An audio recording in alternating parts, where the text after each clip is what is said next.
We want to turn now to the stories of bravery emerging from yesterday's chaos. Among those who jumped into action without hesitation, ER doctor Jim Sweetland. You see him here, his shirt bloody on the right hand of your screen from performing CPR mere minutes after the attack. I spoke with him about those moments earlier today. Doctor, talk to me about that moment again of when you jumped into action. And did you think at any point you could maybe save his life, or was the wound so bad? When I came upon him, I thought the wound was a fatal wound. It was a small bore that was right here above the ear. That's where snipers like to hit. And I'm not a ballistic specialist. I've never served in the armed forces, and I've never been on an active shooting scene.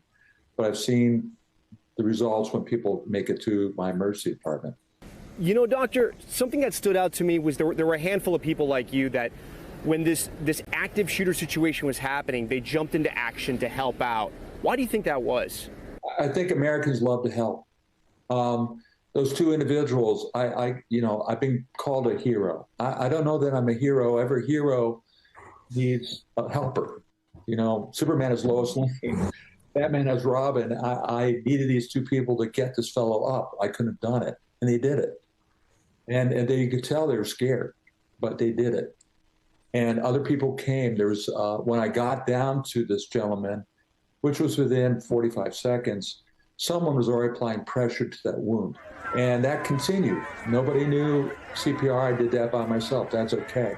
But people were there and helping. I think I saw an interview with you earlier yesterday. Were you covered in, sweat and blood? I was covered with blood. My face was covered. So was my shirt. I had a USA shirt on, a Trump hat on. I also had some brain matter on me. After that interview, and I was in shock with that. I was in disbelief, just shock. And after that interview to the left, and I got to give this guy tremendous credit, was a Army combat veteran. And, excuse me, after the interview, he came up to me and said, "Brother, there's blood on your face."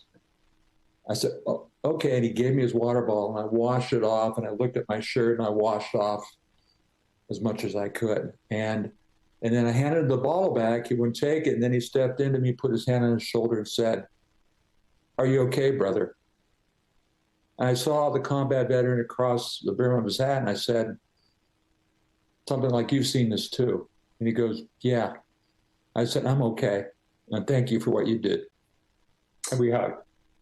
Yeah, it's likely a moment you're never going to forget. Never.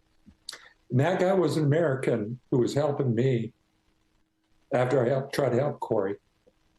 And to me, that's America. Hey there, MSNBC fans. I'm Luke Russert, and be sure to join me, Rachel Maddow, Jen Psaki, Lawrence O'Donnell, Steve Kornacki, Joy Reid, and many more September 7th in Brooklyn, MSNBC Live Democracy 2024. Click on the link for ticket information. We will see you there.